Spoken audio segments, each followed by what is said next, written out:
Hello guys, welcome to my channel. Today we are going to see how to change your default web browsers on Windows 10 to Google Chrome.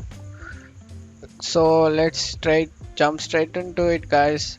Go to start button and go to settings, and here you want to go to system and you want to go to defaults apps.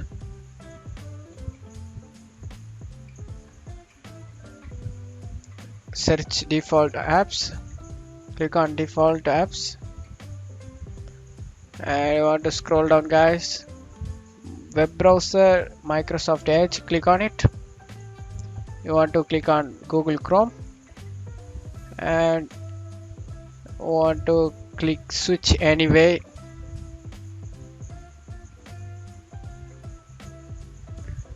That's it guys. I for today's video, hope you guys like it. Thanks for watching my video.